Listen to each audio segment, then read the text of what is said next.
Today's guest makes a bold claim. We're on the brink of a new age of AI, an era where the very way we explain our world will be transformed. He says we'll soon have to abandon the simple human explanations we rely on today.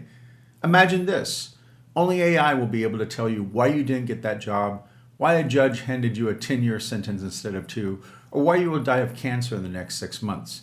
This change will have a profound impact on business and how we live our lives.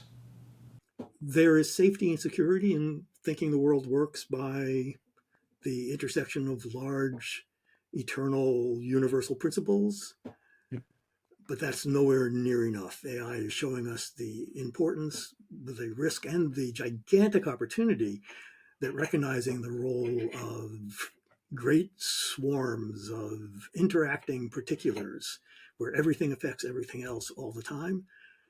That's how I think we're going to be thinking about business and the world and our lives. Please don't forget to hit the subscribe and like buttons. Your continued engagement through subscribes and likes is what makes these podcast episodes possible.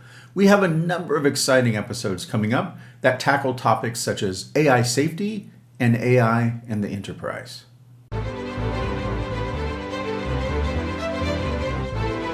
This is the OpenAI Changes Everything podcast with your host, Stephen Walther, where we explore how OpenAI is transforming the future of humanity. Hi, everyone. Welcome to the show. I am so excited today. I have David Weinberger with me today. And first, thank you for being here, David. Oh, thank you. It's a pleasure. And I wanted to start by doing a brief bio. I have to say, this is one of the most impressive bios of anyone I've had on the show so far. I mean, just the range of different things. I know we had to condense it to get it down here. And I was quite amazed on your website. You have the map of all the different areas where you've worked in, which is, also very impressive. So this is just, everyone realize this is a condensed version of the full David Weinberger bio. But here we go.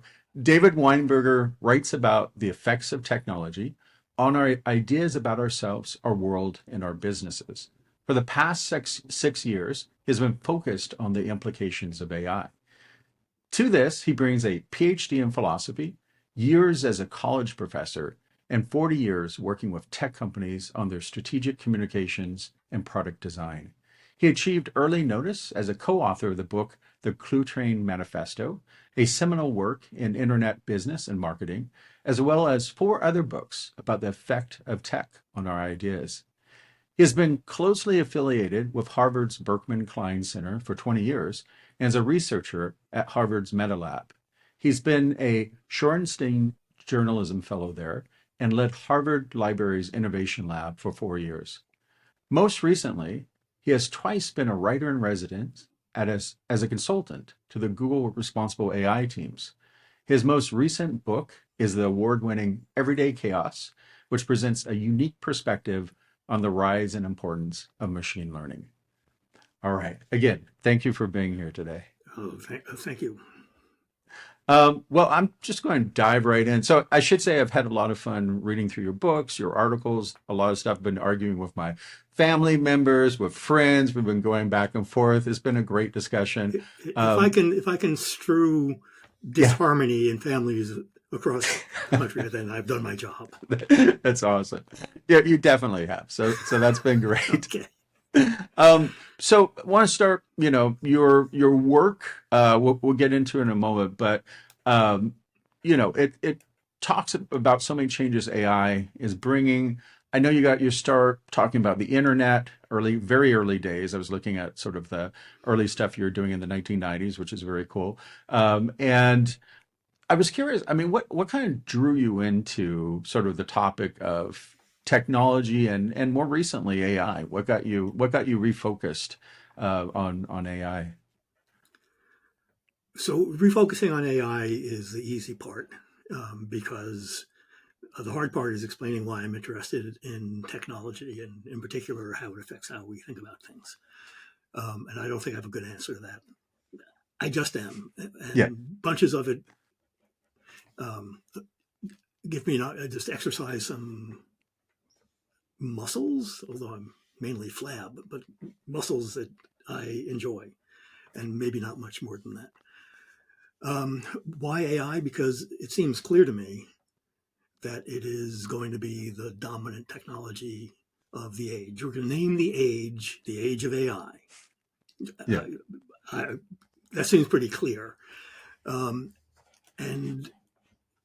when a technology reaches the point where an age is named after it, then historically, anyway, it seems to have pretty profound effects on our just basic way that we think about the world and ourselves. AI happens to be a particularly interesting. Steam engine is great, but it's not nearly as a technology as interesting. And the steam engine did change how we think about the world, but as a technology, it's not nearly as mysteriously interesting as AI, which is just so fascinating, I think. Yeah. Well, I find it hard to disagree with you on that. I mean, I did name this podcast "OpenAI Changes Everything," but There which you is go. very narrowly focused on OpenAI. But I mean, well, so one question: do you think it's going to have a more profound change than, say, invention of computers or the internet? Is this a different type of change? Those are really profound changes also, and in some of the same things that AI is already affecting, like what we count as knowledge. It's impossible to predict. I won't live long enough to find out, so I might as well. I think there are reasons to think that it is even more profound than the internet, which is profound changes in multiple directions, including in power relationships in the culture. AI, I think, is showing us something even deeper and harder to even get into focus. Yeah, that makes sense. And maybe this is a good point to start talking about your work more directly, especially about how you think about AI changing sort of the philosophical implications of AI and how it's impacting the way that we think about explaining stuff and knowledge. I took it one of the themes of your writing is this idea that we need to accept that we won't be able to explain everything anymore. And in particular, we won't be able to explain like necessarily the decisions that AI is making, and that we should be okay with that. And that's a pretty dramatic statement. It feels like what you're saying is that you think AI will change how we explain things and how we kind of like navigate the world. And so I guess I want to start by like asking you about explanation itself, about why humans, how humans use explanation, why we care about explanation, if it's going to have such a profound impact on such a central human activity. Why is explanation so important to humans? There are very pragmatic reasons why we're never going to give up on them. We would encounter a problem and just walk away from it, and we can't figure out how to get the milk bottle open, and so we go Right. off and die. So we're not going to Right. give up on explanations by any means. There's the nature of explanations, what counts as an explanation, that ranges all over the place, it seems to be, and there's been a lot of work done on it by philosophers and psychologists and others, literary people too. It seems, I think the most I can say is what constitutes an explanation is very fully contextual, and it depends to a large degree on why you're asking. Right? So why is the sky blue is a different question than why did my tire get a flat? And they're both fine questions, but I don't think there's a single answer to what is an explanation, what do we use them for, because they vary all over the place. The difference, I think, is that AI, there's tremendous amount of work going on to try to make sure that AI is as explicable as possible. And you never, especially in the realm of technology, it may be that there'll be a breakthrough and it will be completely explicable or sufficiently. I don't know. I think there are reasons to think that that may not happen, but it may. And I'm not in a position to say. Very smart people work on it, for sure. So this may be a moot point at some point in the future. But as for now, I think the inexplicability of AI and its dramatic success, I mean, it's mind-blowing, what it can do. I think everybody recognizes. I mean, ChatGPT and the rest of those large language models, the chat AI, are so mind-blowing every time you use them. And because of human inabilities to deal with scale, just how incredibly large these models are, it's staggering. It just simply seems impossible that it can do X, Y, or Z. And every day you hear about another X, Y, or Z that it's doing, and you say, no, not possible. It can't be done. And that's and in many cases it can't be explained. And I think that is telling us something about important about explanations. Which are explanations basically, in normal terms, the way that we use them, they're tools to do something. Type of explanation depends upon what you're trying to do. But explanations are not a property of the universe any more than edibility is. I mean, edibility is our interaction with the universe. It's the only way you can make sense of it. Same thing with explanations. The universe doesn't owe us an explanation. It doesn't have explanations baked in. If it did give us explanations for everything, we couldn't understand them. It's not a property of the universe. It's a tool that we use, extremely important one. And I think AI, to a certain extent, is showing us that in a pretty raw way. Okay, so let me make sure I'm understanding what you're saying. Me too. I'm not sure. Let me. So go ahead. No, just trying to echo back. So it sounds like you're saying explanation is a tool and it's used for different things. I like your example. Sometimes, opening a carton of milk or getting the new Tide Pod packages open, things like that. That's definitely needs explanation, but that's a different type of thing than maybe more scientific explanations when we ask, why is the sky blue, or what's the weather going to be 5 days from now, or things like that, where we use them to be able to make predictions and do things, but it might not be correct to ask for just one sort of like explanation, what an explanation is, because it might have very different uses in different contexts. That makes sense to me. I'm sorry. Were you saying something? No, I mean you've left me. You've queued up an elaboration of what I was trying to say. So that's exactly right. Thank you. You put it better than I did. So let's talk a little bit about scientific explanations. Oh, great. Okay. Yeah, what I'm about to say absolutely is not intended to diminish the importance of scientific explanations. But in general, what we mean by them is something that brings the phenomenon that we don't understand under some type of general rule or principle or law or whatever, something broad and already established. And those generalizations, those laws, rules, universals, principles, they're real, they're incredibly important. It's a testament to human genius that we've been able to get at them. However, the way this sets up knowledge is the highest knowledge is in those principles and those laws. What makes them so powerful is that they're so general. So Newton's law of gravitational attraction applies to everything that has matter. I'm going to leave out some Einsteinian exceptions, but it applies to every piece of matter in the entire universe.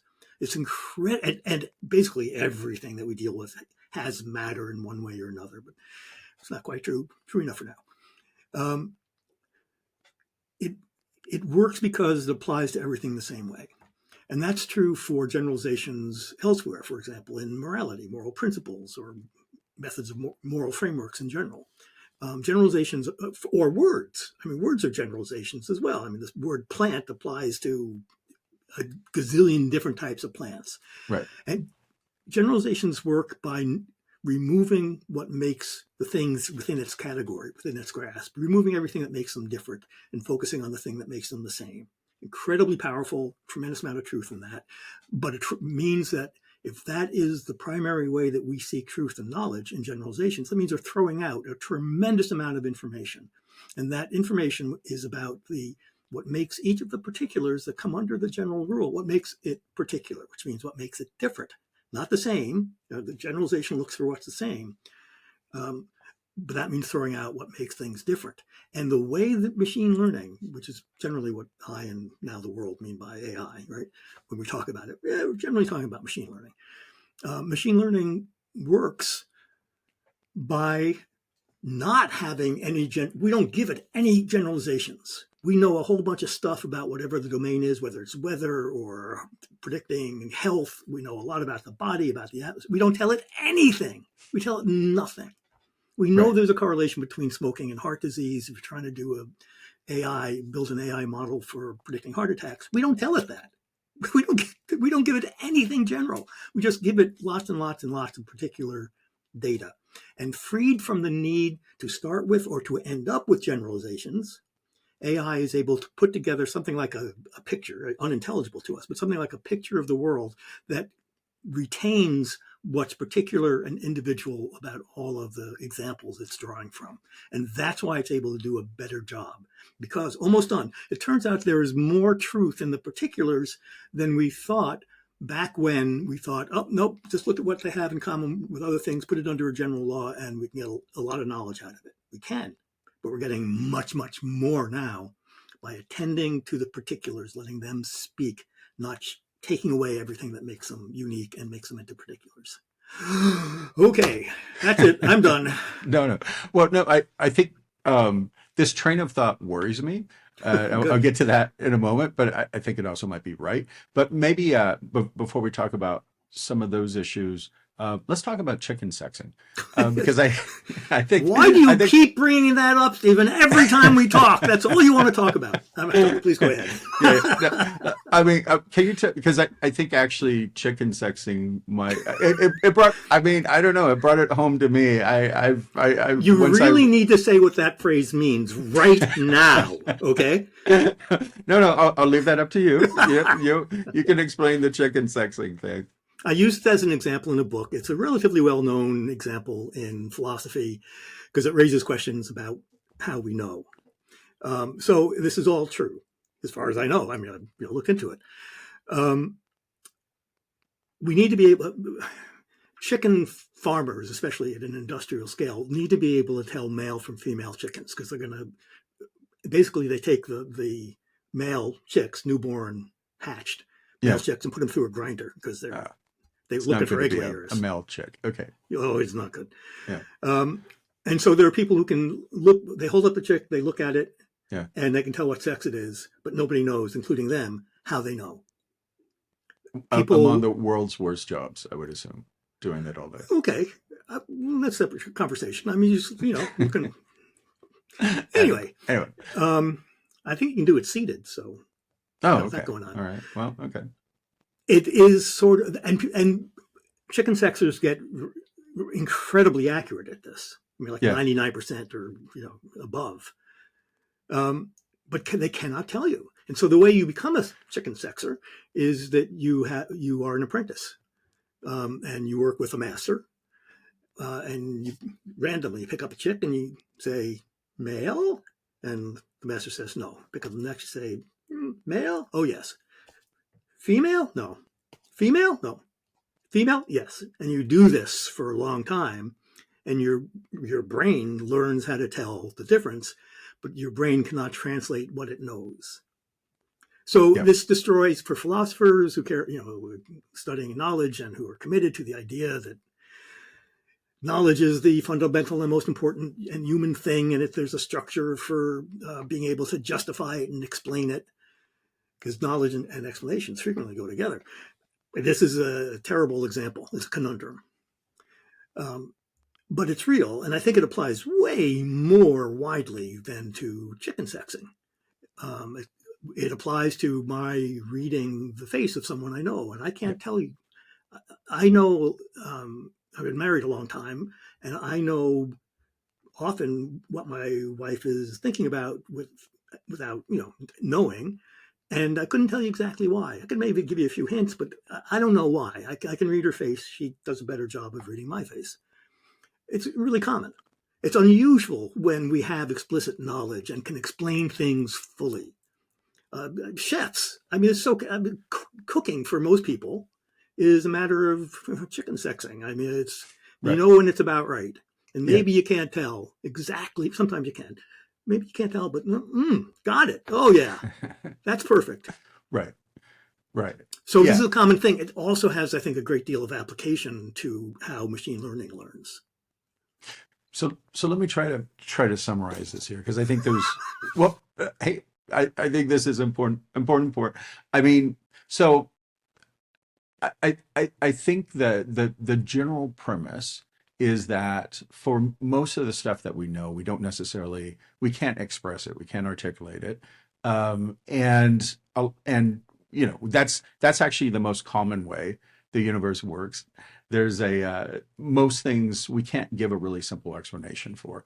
And that's true for like explaining how to ride a bike or how to get good at a video game or how to be a master Go player or things like that. There might not necessarily be a general simple rule that we can express and then, I don't know, and then use in the future. But the beautiful thing about machine learning and AI is they don't have our human constraints. They can just have their billions of parameters, all the, weights slightly differently, and they don't have to come up with a general explanation. Yes. They could, in theory, just become world's master chicken sexers because that's how they work. They excel on all these like particular facts that might not be able to articulate. Am I capturing that correctly? Yeah, no, exactly. And if you And wanted that worries me. And that worries me because it feels like what it's saying is because we have this whole history of trying to come up, like you brought up Newton's laws, of trying to come up with these general sort of laws to explain things. And then the advantage of that, of having these simple laws, is that we can, easily teach others. We can pass it down from generation to generation. We can send people off to school and they can learn how the world works, or we could take these simple explanations and apply them to new situations, that, weren't necessarily exactly the same as this one, but if they're simple enough, we can kind of understand the exceptions and adapt them in the right way. And so I guess I'm a little worried that if we accept that a lot of stuff isn't explainable by using simple and general laws, then we quickly get into a situation where we say, well, we can't explain anything anymore. We can't really teach our children how the world works. It's just the universe is a giant mysterious place that we have to ask ChatGPT to explain, why particular things happen every once in a while. I guess that kind of makes me nervous because it's not necessarily the kind of universe I want to live in. So move if you don't like it, Steve. Sorry. That's fair. That's fair. Don't like it? Yeah. Love it or leave it. Right. Well, so it's a really important point. I think the first thing to say is we already live in that world. Yeah. We accept it. There's very little in our life that we can explain all the way down. Yeah. In some sense, I think so I'm not saying let's do away with generalizations, laws, principles, all that explanatory apparatus. That would be crazy to do that. Lots of things would fall apart, starting with law and government, but also how we build things. Yeah. So no, I got to keep those laws, but at the same time, so philosophically and practically, philosophically, I think it would be good for us to lose the illusion that we live in a world that is explicable so long as we get the general laws. Because we can discover all of the general laws if there is some finite number of them, and I have no idea how to even think about that. We can discover all the general laws, which would be great, but we will still have to resort to particulars when going to apply them. And so if one of the results of AI is that through a mysterious process, we come to view the world roughly the way that it does while retaining the general principles and laws, then we will be more open to appreciating the particulars and the differences among particulars.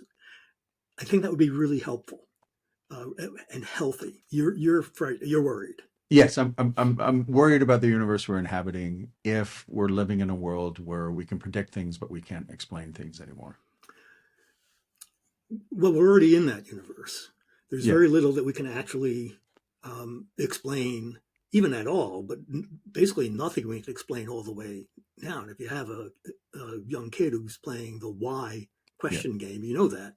You just got to Yeah. stop. And that's always been the case. Right. And that's generally fine because explanations are a tool, and they get the job done as best they can. But there's a huge range of stuff that we don't even bother explaining because it occurs within a universe that's governed by rules and laws. But the particulars that those are applying to, let's just say the Earth and everybody on it, much less the rest of the universe, the particulars are so complicated and complex, and intertwingled, to use a technical term from the internet era, that the laws don't help you. I mean, try to predict who's going to be in the pedestrian crossing walk tomorrow when you go to work. We can't, and we're not bothered by that because we don't expect an explanation, because we recognize, where's the confetti going to fall? Well, we know roughly, but if you want to find that one blue confetto, then you're not going to be able to predict, even though it's a thoroughly law based movement. But single person exiling can move that, change the course of that, and that's entirely unpredictable. And so I think a more realistic and true explanation or understanding of the world is, yeah, it's governed by laws. That's great, very useful. But most of the world that's governed by laws is too complicated for the laws to actually be predictive or helpful. And we're fine with that because we don't have a choice. I feel like we're fine with it more in some situations than another. I mean, who's the person crossing a crosswalk? Yeah, I don't care. But something about, like, why I didn't get a job, or, like, why did I, I don't know, why did my uncle die of cancer or something like that? Things that are profoundly impactful in my life. I want to have. It feels almost like saying, the universe works in mysterious ways. Well, that's not super comforting or super, I don't know. It doesn't help me get more of a sense of control over the universe, or more of a sense of being able to predict I guess, predict the future, or understand what circumstances I'm in that might, lead to an outcome that I want or I don't want. And so I guess it's more, I'd rather live in a simple universe where there's simple little, simple reasons I could understand and know, than if I'm in the same situation in the future, I could protect myself, or, prepare myself for. I was going to say, well, that would be nice to be in that universe. I don't think it would be nice to be in that universe. Basically, okay. In that universe, you are an NPC in a video game. Right. In that case, everything is fully determined, yeah. And the explanation is it doesn't help with a relative who is dying of cancer, because now you'll know exactly which molecules affected which cells 40 years ago, which set off, et cetera, and that doesn't help you at all. I don't think. Doesn't bring any comfort either. The good thing on the positive side is, not only do I think that the sort of chaotic and particularized view of the world, even as governed by laws, is true. We're only beginning to be able to accept that view, because AI is not just modeling it, so to speak, but it's helping us. It's using that sort of chaotic knowledge in order to help us have better weather predictions, and the medical possibilities are staggering. And I think we've only just begun to explore them. I mean, the human body is an incredibly complex dynamic system, just sort of galactically complex. Right. And AI has a promise that it's going to help us with that. We may not understand how, but because it's not working from the general principles, but from the particulars, it opens up a whole new realm of possibilities.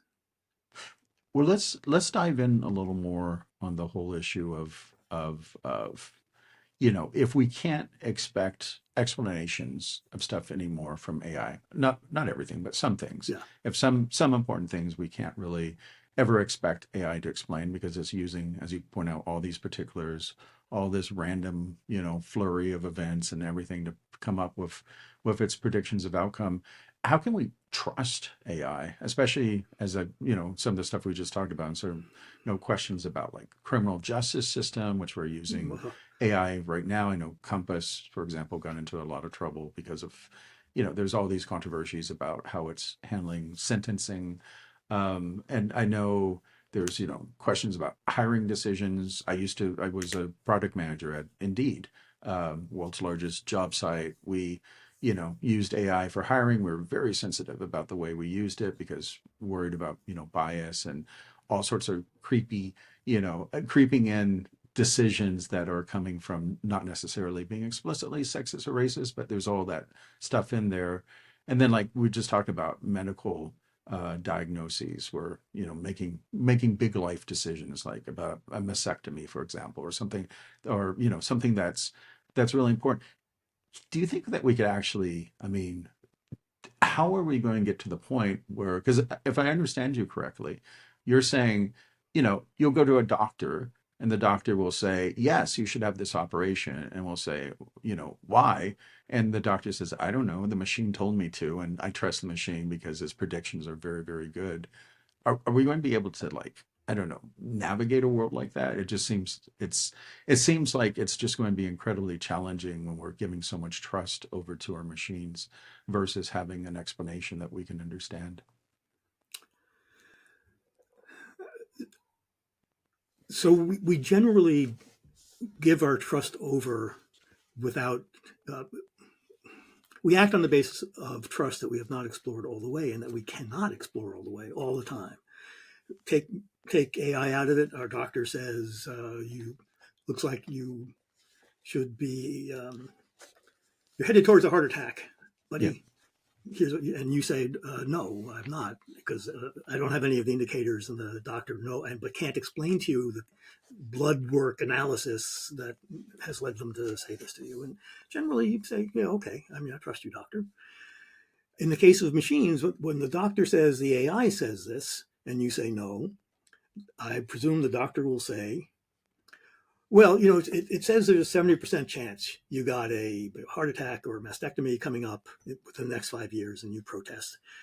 The doctor will, I think, say, so far, we don't know why, but so far, when it says 70%, it seems like it's pretty much hitting that mark. It is 70%. I mean, it's up to you.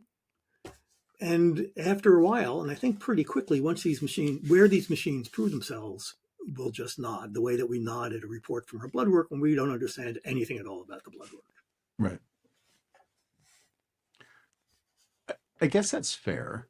I mean, I guess maybe, well, I don't know. I mean, I guess it's fair to say, you know what, we probably already have so much trust in our technology around us. I don't know how my car works. It doesn't go, crashing into, random places when I'm driving it all the time. I don't know, how an airplane works, but I'm happy to get on an airplane and fly places, and most of the time.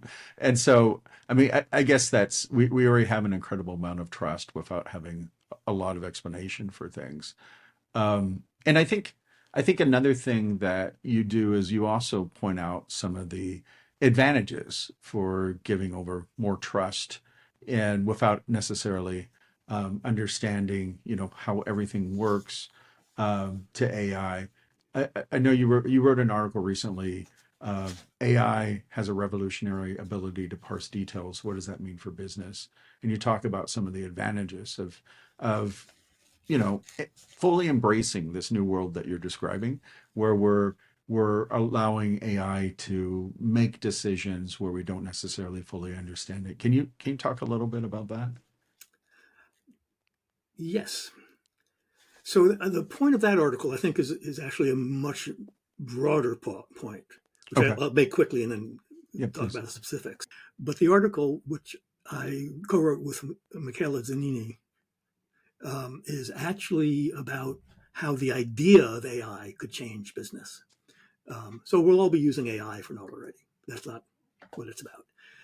The question is, if we start learning from AI, taking from AI a belief that the general rules and principles are not enough, basically in any field, that we need to pay much more attention to and be much more sensitive to the details, the particulars, the specifics, the stuff that pops up all the time, then that will change how we think about some core business operations.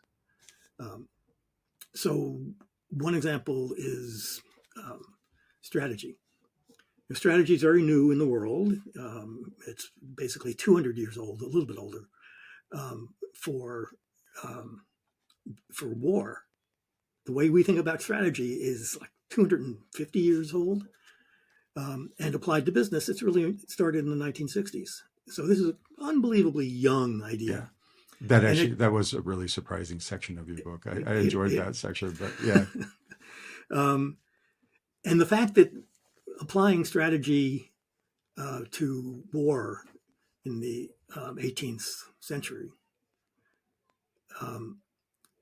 that it's not an accident that this came in the Enlightenment, in the age of Newton, when everything now there seemed to be laws that would explain everything. We were very excited to be discovering them, and so some people thought, okay, well, maybe the most unruly, unlaw-like behavior on the planet, which is war, maybe that too. So imagine, except for the world, that the intersection and interrelationship of countless, literally countless infinities, that doesn't make sense, of countless particulars actually is crucial in determining what happens, which means what happens often can be explained to one degree or another by laws, but often can't be. It's just, and we just say, well, that's what happens, black swans, but it's not just black swans, and it's not just butterflies of chaos, the butterfly effect. It's basically everything is the result of it, relatively unpredictable interactions of. So you want to have, one of the things about strategy is it's useful in business, but it's also comforting, because implicitly you say, well, let's have a 10-year, let's have a 5-year strategy. You're saying things are going to be okay. They're going to be the same pretty much. That can lead to that will leave you flat-footed when a small signal emerges that you might have been able to pay attention to if you thought really small signals were worth paying attention to. So instead of, or in addition to having a long-term strategy, it seems to me to be prudential to try to capture small signals. And the problem with them is there's an infinity of them. It's figuring out which ones, and that it seems to me, has to be a distributed task, distributed among everybody in your organization, all your customers, if they'll join in. And one of the sort of really cheap, economically cheap ways of doing this is to set up a network for discussion, where anybody in the organization or beyond it, users as well, are able to join in to raise the small signals they see that strikes them. It might be interesting that this factory in China has stopped ordering some mineral for its fab plant. Wonder why that is. Somebody raises that. Somebody else chimes in with what may be a terrible idea or a good one in the conversation. It's collaborative sense making. Yeah. Otherwise, you're not going to notice this stuff. You have to have a network, a communication network and conversation that's as wide as the planet, preferably, in order to be able to catch these things. So sure, strategies, but at this point, you should assume they're not going to last. And you want to be making a series of very small decisions. And I'm certainly not the only person saying this, by the way. You want to be making a series of very small decisions whenever you can, as opposed to trying to make big bets. That makes sense. It's interesting to me because it's also we had a couple weeks ago on the show we had a super forecaster. I'm not sure if you're familiar with super forecasters. There's a group of people that are much better about predicting the future. They have this yearly competition with the American intelligence agencies, where they get people together and they have to make really concrete predictions about the future, and then they rate them. And there's a group of people who are just significantly better at predicting the future than everyone else. Chicken sexers of the future. That's right. Yeah, exactly. But one of the points that super forecasters have is that they always are willing to not use sort of a grand strategy for things, and are always willing to revise using small bits of information on a week by week basis, which always makes their predictions about the future better than people who stick with a strategy sort of long term. And it sounds like what you're saying dovetails nicely with that, because it feels like what you're saying is, you should try to always be pulling in as much information as you can to be able to guide your strategy, and know that perhaps things will change, or you'll pick up on small signals that you weren't aware of before that might significantly alter your strategy. Am I capturing that right? Yes, you are. I'm also recommending that one way or another, this should be a company-wide Yep, activity. that makes sense. And so okay, and so you're not saying don't have a business strategy, but you're saying that if you want an effective business strategy, you have to make sure that you're pulling as much information as possible, trying to get as much signals as possible to be able to keep informing it. Yes, and the strategy, again, I'm far from the only person saying this, the strategy needs to be built in to be as resilient and ready to swerve as possible. That makes sense. Okay. Um, so what are the some of the other advantages of this new universe that you're talking about, where we're using AI to predict the future with lots and lots of particular data? Within business? Yeah, within business. Okay. I don't. Well, I don't want to. I mean, don't No, want to that's set. fine. Yeah, No, yeah. no. I mean, there's a universe of responses, so Right. Sure. it's good to narrow it. There was a research paper that came out a year or two ago, written by two West Point researchers. So it's startling in part because it's coming from the military, although West Point leadership ideas I've found over the past decades to be very progressive and exciting and reality based because they got a lot at stake. Right. I mean, it's not just their stock price. Um, so they wrote a paper recently, relatively recently, that said, wouldn't it be better if a unit is on the ground, a set of soldiers are on the ground, and it's a possibly lethal situation, and the situation changes rapidly? Wouldn't it be good to be able to reassign leadership based upon the situation and what is known about the capabilities of the people there, the soldiers that are there? And they say this is in fact possibly on the way, which makes complete sense to me. It is being driven by the details of the situation, not saying, oh, here are people who have a particular character. And what's important about a character is that it's a permanent thing about you, Right. pretty much, right? It's a reliable trait. And they have a character and some talents that make them a leader. Yeah, okay, in what circumstance? Right. And being able to change circumstances and have this very fluid idea of leadership, and not just in lethal situations, seems to me to make obvious sense. These two West Point scholars seem to think this is something that AI can do. It can get better at this it can be faster at doing it, and it can conceivably be better at making these assessments because it's going to know more about the on-the-ground situation through sensors and the like than simply by looking at a video from a drone or whatever.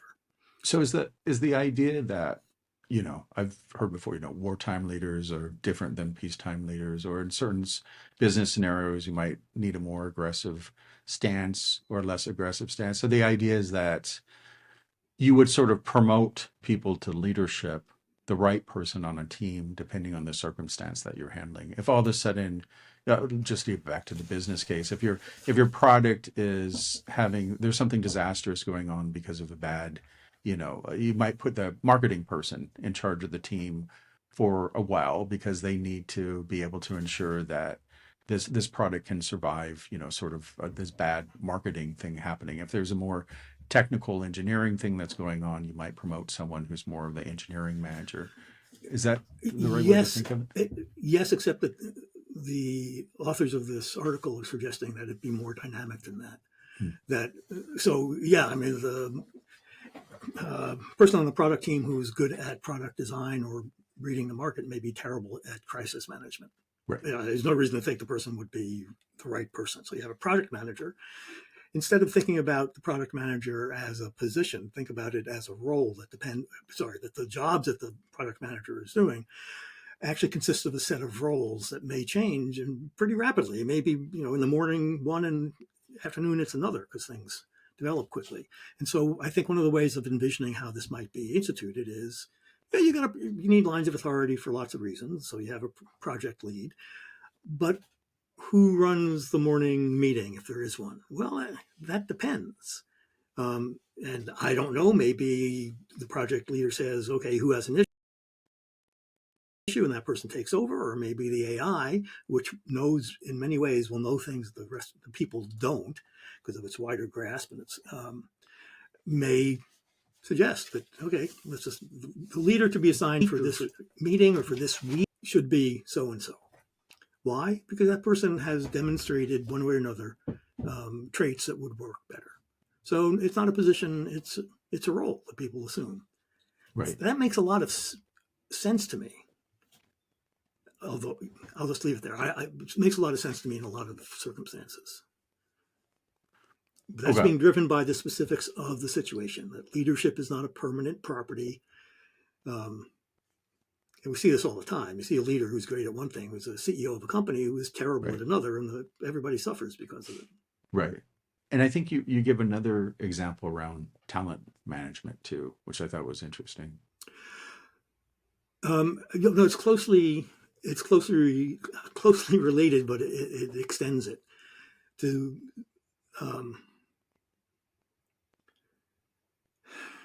So I think in general, depending on the circumstances, good managers do part of this innately. That is, they aren't treating everybody exactly the same. They are looking for talents and capabilities, and they're also looking out for what will bring somebody satisfaction and a good life.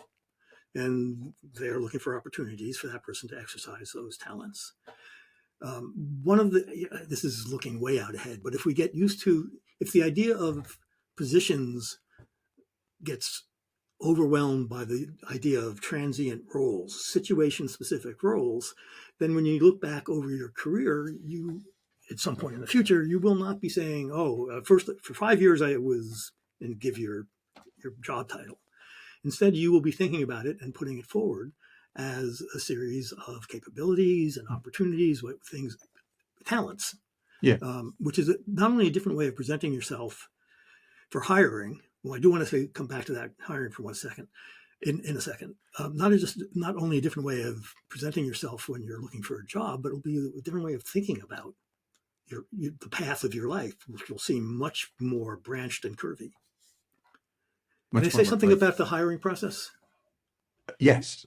Well, wait. So I want to make sure I understand that because I mean, you've had a very interesting career, as we know from your bio. You've gone from very different sort of roles and very different, and obviously, what you're describing in some ways would be more valuable, right? Because you're interested in what's a person's abilities and how do these abilities fit the needs of the company, rather than this person was, I don't know, a engineer for 5 years and then became a senior engineer, and really doesn't give you a lot of indication about what type of person they are, what type of manager they would be, what type of anything about. And you're saying this is going back to your general theme about we shouldn't be focused on generalities. The particulars are very important, and we can make a better world by ensuring that we're paying attention to these particular facts about people, instead of using these, really just sort of shorthand ways of making decisions about things. Am I getting that right? Okay. Yep. It's better for the people. It's better for the organization. It's a little chaotic. Yeah. But a little chaos is probably good, and we try to keep it under control. Right? So, the question of using AI for hiring is important, both because it could be done well, but also because it's a really good example of dangerous biases. That AI, especially when we don't know how it's working, which is usually, it's well known to be susceptible to unacceptable biases. And you gave an example, and there are very famous, terrible examples, including from Amazon, from about 10 years ago, where it's picking up on stuff. The AI is picking up on proxies for gender in this case, where a proxy is something that doesn't explicitly state what somebody's gender is, but when taken together perhaps with other proxies, Yeah, it expresses what the person's gender is. So those can be well hidden in a resume, Yeah. um, but AI can conceivably, and has been known to act on the basis of them. So AI can pick up on biases that are prevalent in the culture, but that are not obvious to the human eye in the materials that it's working from, and perpetuate them. Yeah. And Well, if I it's mean, AI, if we yeah. can't understand how the AI works, then we're in a very bad position. One of the important Yeah. counters to it is, well, look at the outcomes. Right. If you've done everything you can to keep it from being biased, but it keeps recommending, 90% men, Right. then yeah, you've got a bias problem, and Right. you need to fix it, even though you don't know exactly what's causing it, which is another problem with unintelligible AI. It's harder to fix. Yeah. I mean, I've always liked the example of, you might explicitly remove race from people's resumes. You might change their names so that, or blank out people's names. So because there's a lot, or Yeah, zip codes is another thing that comes up over exactly. and Yeah, over again. And so, we've done all these like experiments in the past at Indeed to try to make more fair systems of hiring. But the problem is, as you point out, proxies. I mean, you also, if you've gone to a traditionally, black college, well, that's a pretty good indicator. That's a pretty good proxy that you're black. And so, okay, now you can eliminate that, but there's more and more proxies that you run into where it becomes very difficult to try to, weed all that stuff out because you don't know all of the sort of like it's a giant web of proxy associations that's very hard to explicitly say. So I think what I hear what you're saying is, maybe we shouldn't really be focused so much on trying to explain how the AI is making hiring decisions that's making, but it's more important at the end of the day, what we really want is some sort of fair hiring system. We don't want it to end up, hiring many more men for a job like programmer job, where we want a more equal distribution with women. And you're saying we don't necessarily need to explain the inner workings of the machine, just like, I don't know, for a human, for the if we have like the hiring manager or the hiring board making a decision about who to hire, we don't necessarily need to do a deep dive into the psychology of everyone on the hiring team to understand, why they made the decisions that they did. We're much more interested in just making sure at the end of the day that good decisions are made about who actually, what the percentages of people who get hired are. yes. So if you don't get a job that you thought you were perfect for, and you made it through all the interviews, Yeah. and if you ask the company, why didn't you hire me? There's an Right. extremely good chance they'll say we can't talk about it because we don't want to get sued. Right. And even if they do talk about it and they're sincere and honest, they can give you some reasons. And we've all hired people, I think. I mean, many of us, many of your listeners have hired someone, and you know that you can't fully articulate in many cases, why that person, especially if it's a close call. And Yeah. you can't because it's some mix of particulars, and it could be very prejudicial. Yeah. I mean, there's a terrible problem. It could be very prejudicial in the person. It could be in the AI as well. Uh, so I don't think it's that much. It's not a different problem than we have with in-person hiring, no AI involved. Can I give you a quick example? Oh yeah, please. Okay, so it is a well-known example of bias in the judicial system. They were using the Compass system, and people are still using it. So this is about 5 or 6 years ago, it was discovered that Compass, which is making recommendations about sentences and about bail, was very biased in its outcomes, which is terrible. I mean, stop using it. This is a place where you need something like, it seems you need something like transparency to avoid the appearance of Yeah. bias. Well, okay, I understand that, but I'm actually torn by this. Forget Compass. Imagine a different company with an AI tool that is better at recommending sentences, and let's keep it to bail decisions, because bail decisions are made usually in the matter of like 120 seconds by a judge. Right. It's a horrible system. Yep. Extremely damaging to a person's life to not make bail. Imagine, if you will, that an AI comes along that shows that it is less biased in its bail decisions than human judges often are, and dramatically so. I think I would want it to be making those decisions. At the very least, I want it to be sitting next to the judge. So when the judge says no bail, and the AI says, no, low bail for this person, Right. and maybe can articulate some broad reasons why, that the judge gets a check anyway. Yeah. Says, oh, okay, maybe I should take another look. Can I say something else about explanations? Yeah. So I'm not sure I'm right about this. But I can imagine a bail system that provides reasons to the judge that may have little to do with how it came up with the statistical magic that it did, that's over the head of every human being. Right. In this example, maybe the reasons given to the judge may have nothing to do with the internal workings of the AI. And we see this already in a really dramatic form with the large language models like ChatGPT. You can do this experiment at home if you want. So I asked it a while ago, is the Earth flat? Yeah. And it gave a great answer. Just like a Wikipedia style, terrific answer. No, by the way, it didn't say there are two sides. No, here's the evidence. I'm glad to hear that. Yeah.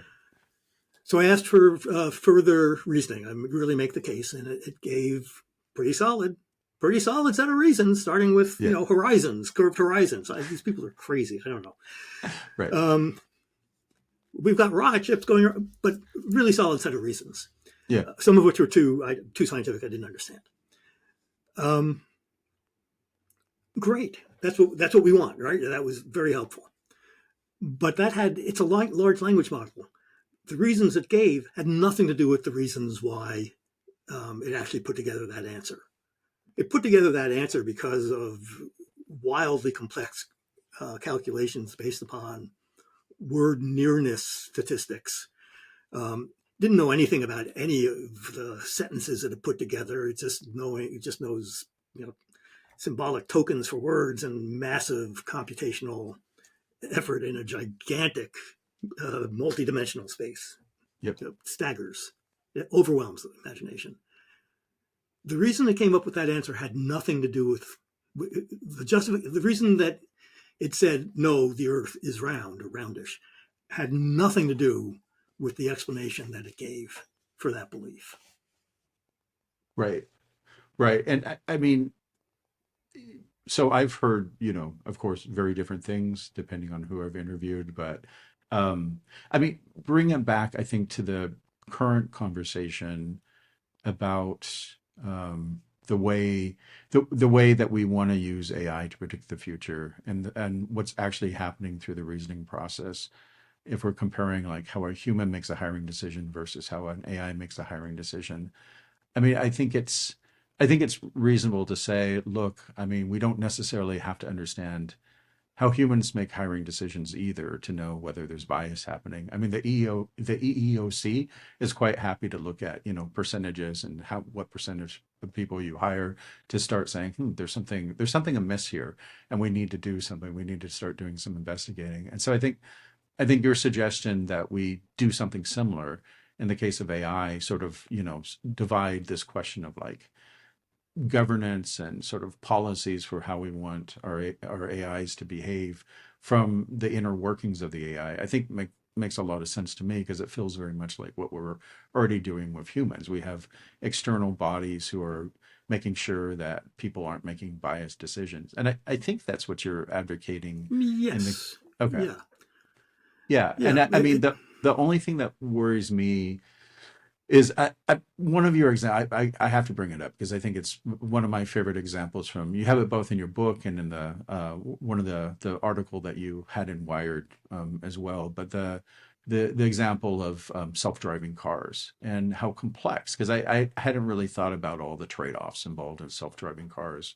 We have to make decisions about, you know, are you going to save more people's lives, but reduce the, you know, the fastest that self-driving cars can drive and then get everyone a little later to work? Or you brought up, well, maybe you want to give special allowances in a self-driving car world to, you know, a pregnant woman in labor who needs to get to a hospital. You might want to give some priority going down the roads, or you might want to give a priority to, you know, the current president of the United States. I know they don't really drive around by themselves, but, you know, I the same, you know, a senator or a mayor, you might want to get them to their work faster because it's more important, or a doctor, or all of these trade-offs that you're now thinking about.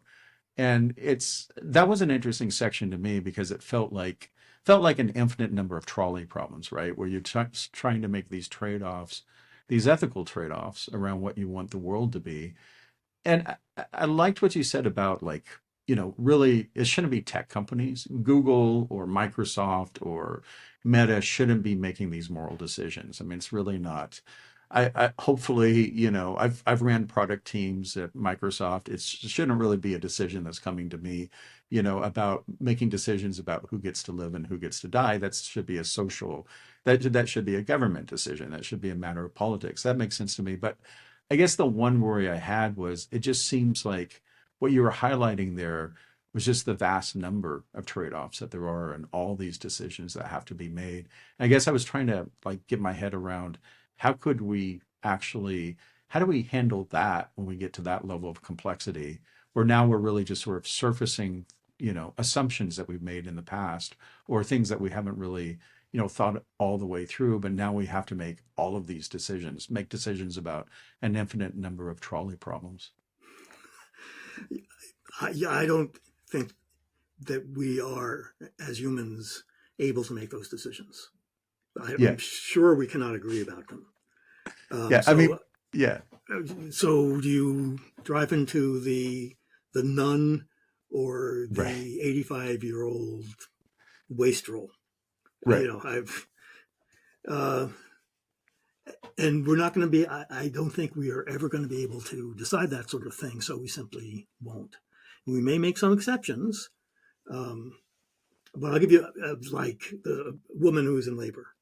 Yeah. And her car will know it because it's equipped with all the sensor material should it zoom off Right. and alert all cars around it in order to Yeah. make way for the Yeah. pregnant woman.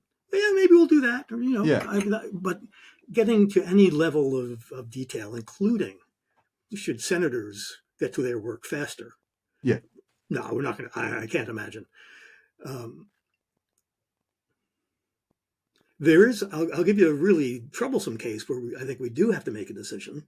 It's already come up, which is a car manufacturer who says about their autonomous vehicle, with us, you come first, by which they mean, and they say, in any, we will maximize your chance for survival no matter how many school children and nuns we have to kill along the way. They may Right. not put it exactly like that, Right. Right. but it does, the car needs to be able Yeah. to decide. Right. Are all, do you, Right. especially Well, at the I point want where, to I want to buy a car that saves my children first. I mean, I'll just put that out there. That's, you know, what, Subarus or whatever. I mean, you know, I'll put extra money into an extra safe car. sure, Yeah. but they'll do it if that means running over somebody else's kids. Right. Right. Right. Um, but this is something that the cars need to be told. It's just Yeah. AI. It doesn't have an opinion about this. Do you save your passengers ahead of anybody else? I don't know who makes that decision. Right. If it's every, so here's a good possibility, which is that cars will be networked on the road. There's work along these lines, and that they will therefore be in communication and will be able to engage in, I guess, maybe emergent, or it doesn't have to be emergent. They can engage in behavior that will minimize the fatalities and injuries. They can maximize against traffic jams.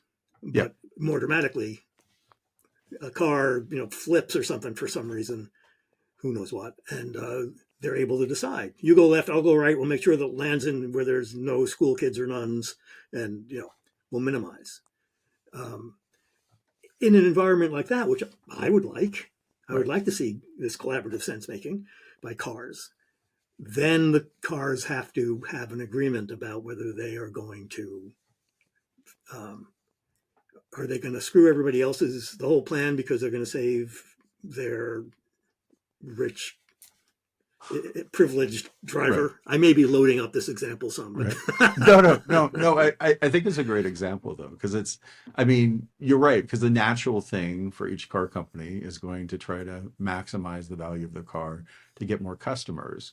And it sounds like what you're saying is, well, this is why we can't leave it to the car manufacturers. We have to have a separate governing body making these decisions because the rational thing to do for each car company is, maybe save the kids in your car, but not in other cars, because people will buy your car more often, and you can't really, and to a certain extent, you want car manufacturers to create the safest car possible, but not, when they're causing other social harm. So, and that becomes, I guess, a governance issue rather than a technical issue.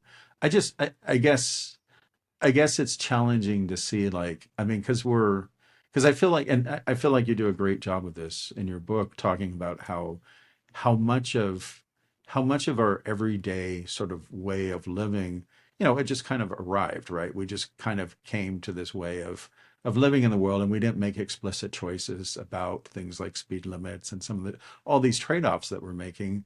But what's coming up with AI is it's going to force a lot of these decisions on us that we might have just said, oh, well, this is the way the world works, and kept moving on. But now it feels like, well, now we're going to have to be making a lot more sort of trolley problem decisions, and a lot more decisions, ethical, about these trade-offs that we were able to avoid before, because we just said, well, historically that's the way it worked, that's how cars evolved, and that's how we're doing things.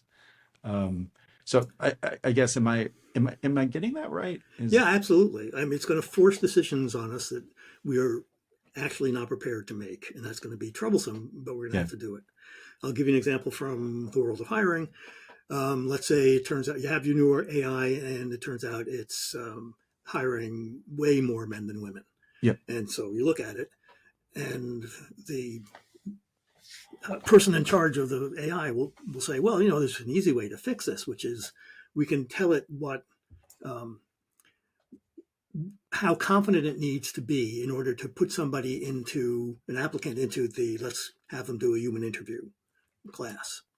And right now it's like all men all the time. Yeah. Well, we could raise the ceiling for men to get in and lower the threshold for women to get into that pool.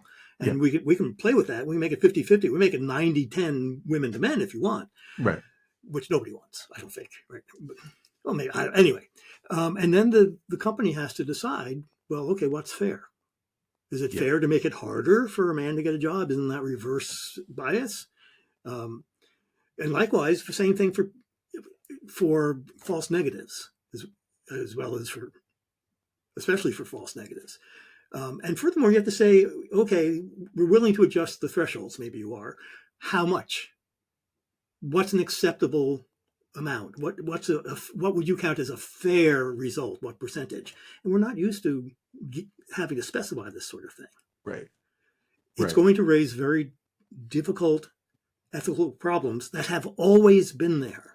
And these are not machine learning problems. These are human fairness problems. We're being forced to get very precise about what we mean by fair. And there are lots of different types of fairness we now know, because when you try to program your AI to be fair, you have to choose, okay, what constitutes fairness?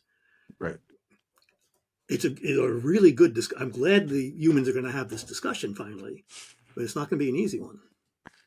Do you think they really will have this discussion though? Or it feels like, one of the problems that keeps coming up is, tech companies have to move very quickly. They have to make a ton of decisions. They have to, government, agencies move slowly. They're, and I don't know. It just feels like, are we setting ourselves up for a future where we are going to be able to be nimble enough to be able to continue to innovate, especially with hiring and with medical diagnosis and with all these things where all these ethical issues come up, or are we going to have to change like the way our governing structures work to be able to handle all these new questions?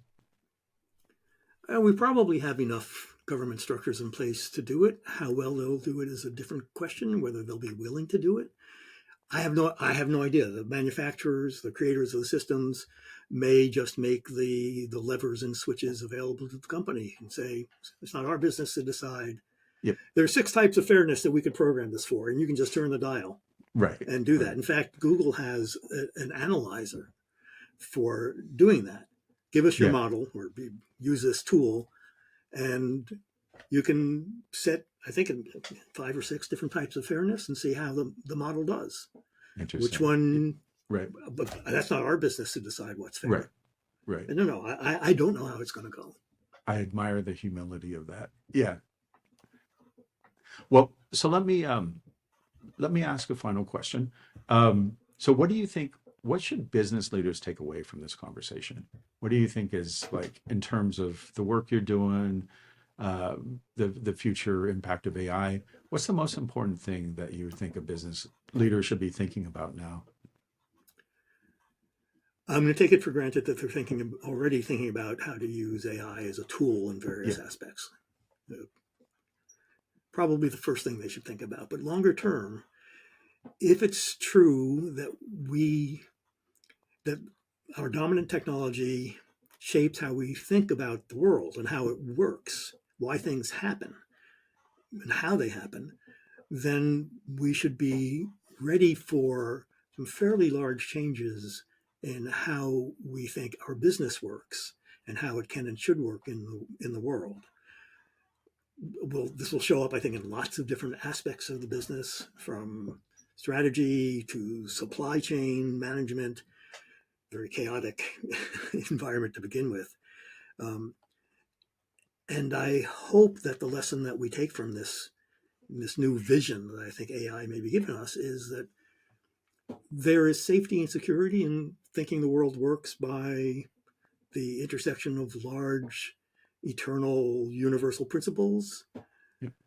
But that's nowhere near enough. AI is showing us the importance, the risk, and the gigantic opportunity that recognizing the role of great swarms of interacting particulars where everything affects everything else all the time, that's how I think we're going to be thinking about business and the world and our lives.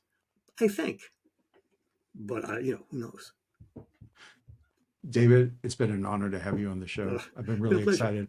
I super recommend people get his book, Everyday Chaos. And if there's other resources, maybe David, you could share them with me and I can share them on the description for this podcast. But I, again, super appreciate your time. Thank you. Thank you.